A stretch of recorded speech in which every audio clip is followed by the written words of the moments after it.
suis José Eduardo Simba. José Eduardo du prénom colonial parce que c'est mes parents qui m'ont donné ça parce qu'ils sont nés, je pense, pendant l'époque coloniale. Et donc je me suis choisi un petit nom qui s'appelle Gouvou. Et c'est mon prénom d'artiste aussi, donc si vous voulez savoir, ça veut dire Gouvou. Les gars, ça va beaucoup mieux. Et voilà, donc ça fait une histoire de 7 ans que je milite avec la ZDL 123. Donc notre base à la base c'est d'occuper et puis de faire valoir tous ces logements vides en tant qu'occupation précaire. Donc là ça fait un bon moment. On a gagné des combats et on continue. J'espère qu'on aura des batailles à gagner. Malgré que des fois on les perd.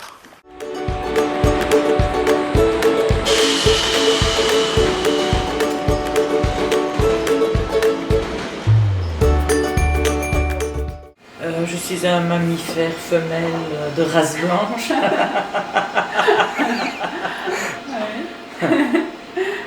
En fait, je suis née le 2 février 1946, juste 9 mois après la fin de la Grande Tourmente, la Grande Guerre 40-41.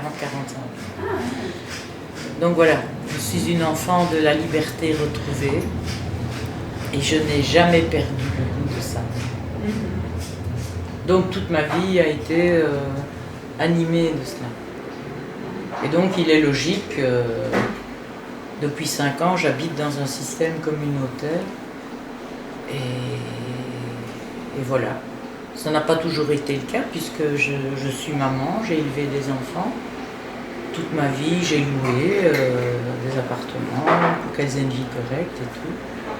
Et quand je me suis retrouvée à l'âge de la retraite, j'ai introduit un dossier auprès de Groningen, que je connais bien, j'ai des amis sur le terrain, et j'étais contente que j'ai été choisie.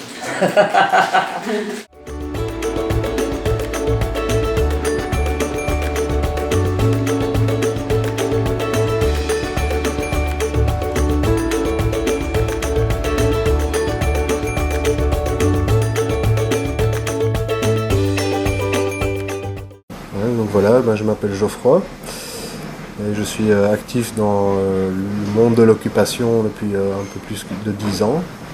Donc, à l'époque, nous squattions un hôtel de 10 étages qui s'appelait l'hôtel Tagawa.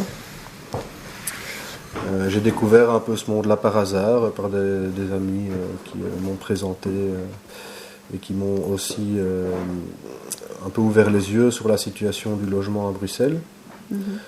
Sur le fait qu'il y avait énormément de logements vides et énormément de personnes qui étaient en attente d'un logement, notamment des logements sociaux qui étaient en nombre insuffisant. J'ai été séduit assez rapidement par l'ambiance qu'il y avait, qui tournait autour de ce lieu, parce que c'était un lieu qui brassait beaucoup de gens d'horizons différents et qui s'est structuré petit à petit. Donc c'est quelque chose où on était un peu des pionniers, où on a pu créer quelque chose qui était assez innovant à l'époque. Bien sûr, il y avait déjà des squats un petit peu partout dans Bruxelles. L'innovation qu'on a apportée, si je peux parler d'innovation, c'est de structurer un petit peu tout ça sous forme d'une association, sans but lucratif, et d'essayer d'apporter une certaine méthode dans le fait d'ouvrir des lieux, c'est-à-dire qu'on essayait dans la mesure du possible de contacter les propriétaires et de faire en sorte que l'occupation devienne légale, même si souvent au début elle n'était pas vraiment légale. On a toujours cherché à avoir un certain contact et à obtenir ce qu'on appelle un contrat d'occupation temporaire, avec succès, et la méthode a été un peu peaufinée au fil des années. On a pu trouver des lieux qui ont une certaine importance en termes de capacité d'hébergement, d'autres plus petits qui convenaient mieux à des familles ou à des groupes de personnes un peu plus réduits.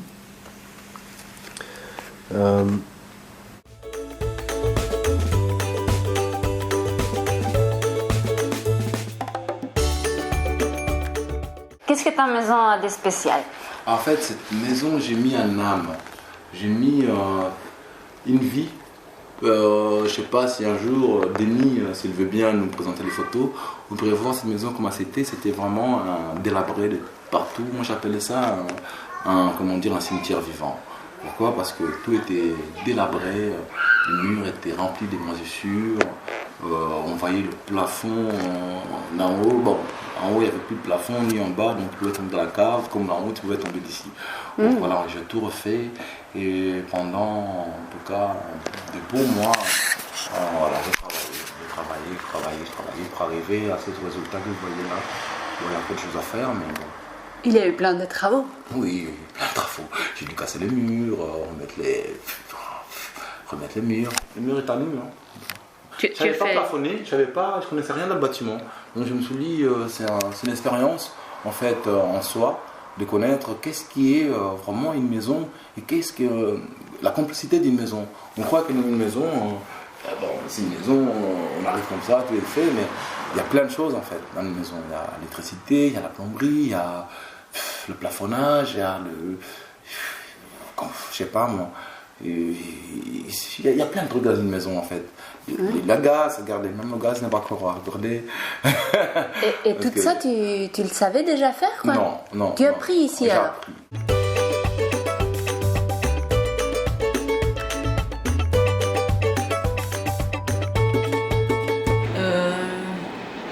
C'est un vrai système communautaire puisque nous les habitants, nous formons des communautés de 3 personnes par appartement. Ce qui est assez confortable. Mais nous partageons, nous avons des communs, des espaces communs, et chacun une chambre. Et j'ai beaucoup de chance parce que je suis entourée de gens cool, des gens aimables. Et je pense que les habitants, le groupe que nous sommes, nous avons des rapports de confiance. C'est tranquille, ça c'est sûr.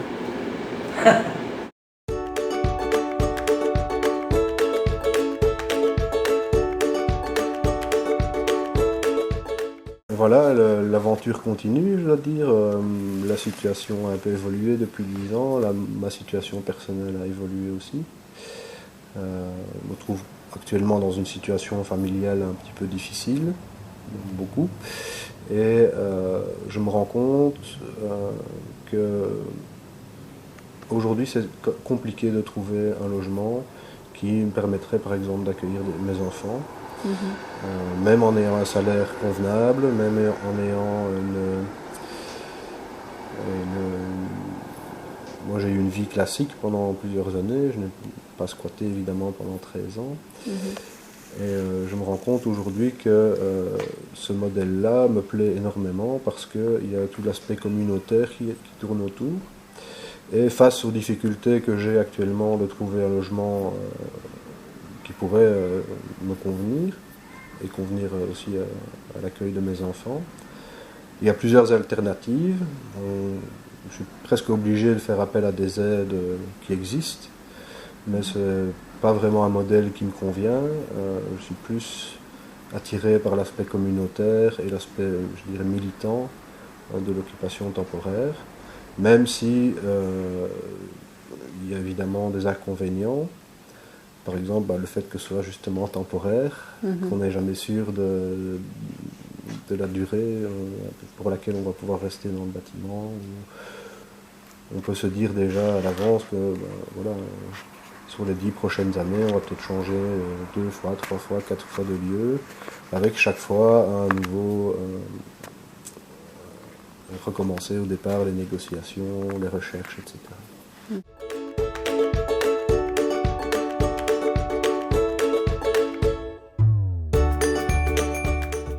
Moi j'ai appris une phrase d'un ami qui disait la première maison que tu construis pour tes ennemis. Et puis la deuxième pour tes amis, la troisième pour toi. Donc non, moi je ne vois pas ça de choses comme ça. Je pense que non, c'est quand tu construis des choses, il faut le prendre de cœur. Et puis si tu as envie de donner, tu donnes avec le cœur. Les ennemis, le premier ennemi c'est nous-mêmes. Oui, ça c'est vrai. C'est nous-mêmes. Ça dépend comment tu te conçois et et comment tu te sens avec les gens. Et ça dépend que de toi. Par rapport au logement futur, écoutez, une fois que tu as connu les occupations, c'est dur de te remettre à commencer à payer des loyers. Regarde dans le privé. Dans le privé, il y a des bâtiments qui sont complètement salubres, mais les gens ils habitent quand même, ils payent des prix désorbitants. C'est incroyable. Et pourtant, ici, il y a tellement de bâtiments vides, on n'en fait rien. On en fait à Bruxelles, mais bon, tu peux aller à Liège, tu peux aller n'importe où. Moi, encore pas longtemps, j'étais vers Liège, là, j'ai vu des villas vides, des maisons vides. Je me suis dit, mais comment on peut laisser ça vide et puis aller payer des loyers désorbitants au lieu de négocier ces trucs-là, et puis bon, tout le monde est gagnant. Si un bâtiment qui est vide, les gens viennent occuper, ils s'entretiennent, l'économie fonctionne parce qu'il y a l'électricité et l'eau, et voilà. C'est un win-win. Voilà, c'est ça, c'est win-win. Ici, voilà, c'est que moi je suis sur l'Aberrand, surtout les politiciens, là, bon, aujourd'hui j'espère que la politique elle change, mais je crois pas vraiment. Et on dit qu'il y a des bâtiments, bon, il n'y a pas assez d'espace pour des crèches, pour les écoles, pour celle-là ou pour celle-là ou pour celle-là, il n'y a pas assez d'espace. Quand on regarde bien, c'est faux, parce qu'il y a plein de bâtiments vides. Vous voyez, donc il faudrait peut-être en faire quelque chose. Donc notre but, c'est un peu d'occuper et puis de mettre à disposition aux gens qui ont vraiment besoin.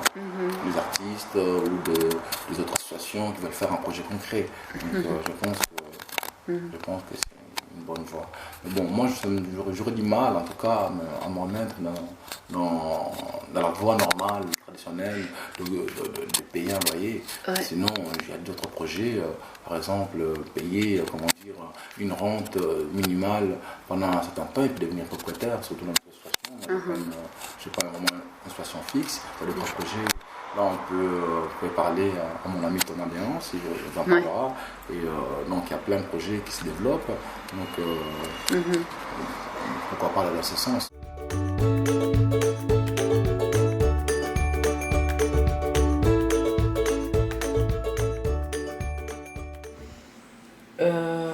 J'aimerais me retrouver dans un contexte semblable, mais avec à la campagne, quoi. À la campagne ou avec de la terre. J'ai envie de vieillir puisqu'il paraît qu'un jour je serai vieille. J'ai envie de vieillir en grattant, en grattant la terre. Et voilà.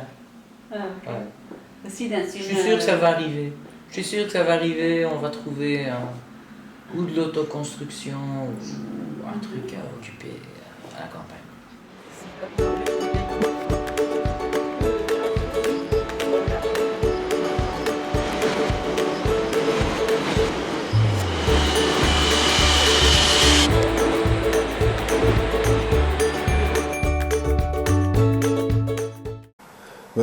Moi, je pense que ce qui est important, c'est que les gens puissent communiquer sur leurs expériences, qu'on puisse peut-être partager nos projets, essayer d'avoir une vision peut-être plus large du problème de l'occupation. Du problème des logements vides. L'occupation est une solution, pas un problème. Le problème des logements vides ici à Bruxelles, je sais qu'il y a beaucoup de groupes qui sont sensibles à la question et qui travaillent pour ça. Maintenant, dans le cadre d'un projet subsidié, c'est un petit peu compliqué parce que ce sont souvent des groupes, ce sont presque toujours des groupes qui tournent dans une scène alternative, avec des objectifs tout à fait différents, et peut-être comme nous qui avons pour objectif principal, c'est de dire voilà, le droit au logement est là et on le revendique. Il y a des groupes qui sont plus dans une mouvance anarchiste, il y a des groupes qui sont plus dans une mouvance pour les sans-papiers, etc. Donc, mais ce sont finalement des personnes qui ont des objectifs communs, c'est-à-dire de donner du logement à certaines personnes, mais avec leur projet aussi d'habitat commun. Je pense que le monde politique ne décide plus de rien, ce sont les lobbies qui décident. Voilà. Et comme par hasard, ce sont les lobbies de nos ennemis. C'est Monsanto, c'est le lobby de l'armement, des compagnies pharmaceutiques qui font avaler n'importe quoi à n'importe qui. Alors, je rêve d'un lobby positif. Voilà. Et ça, c'est une construction intellectuelle. Un lobby sur les occupations de forêt, pas avec d'autres, En tout cas, un lobby qui éclaire le monde de nos élus politiques qui sont censés prendre des décisions et qui les éclaire vraiment sur la réalité des choses. Parce que le problème, c'est que c'est le problème des gens qui ont plein de pognon, ils sont coupés du monde, ils n'ont aucune empathie avec 90% de la population à laquelle nous appartenons. Voilà. Il y a urgence de créer un lobby intellectuel puissant pour éclairer nos élus, et au niveau européen aussi. Je pense que c'est un... Si on a fait l'expérience... Mais je pense que ça c'est... Déjà ce genre d'occupation, c'est des nouveaux projets. Hein. Vous voyez, c'est un nouveau métier aussi. C'est des choses qu'on apprend tous les jours. Et je pense que cette expérience, elle est bonne pour tout le monde. Hein. Elle est vraiment bénéfique pour toute personne qui veut s'investir. Parce que c'est bénéfique, comme on avait dit, personnellement, puis collectivement. Tu apprends plein de choses. Parce que, je ne sais pas si vous avez été au 123 ou à la poissonnerie, on a plein d'ateliers. Il y a au 123, il y a l'atelier bois, il y a l'atelier Linux, il y a l'atelier vélo, il y a l'atelier peinture, il y a l'atelier la friperie, il y a des tables d'hôtes. Et puis il y a d'autres gens qui ont plein de talents, quoi, des artisanes. Tu vois, donc vraiment, si tu as une motivation, si tu as envie d'apprendre, t'apprends. Ouais. Tu apprends et tu peux t'enrichir. Parce que c'est vraiment enrichissant. Et ce genre de projet, ce qu'on peut faire, c'est juste aller de l'avant. Hein, et puis nous aider à développer encore plus, s'il vous plaît. S'il vous plaît. Ok, Edouard, on ne te prend pas plus de temps. Okay. C'était super bien, merci beaucoup. Mais voilà. Je vous embrasse et à très bientôt et go sur place.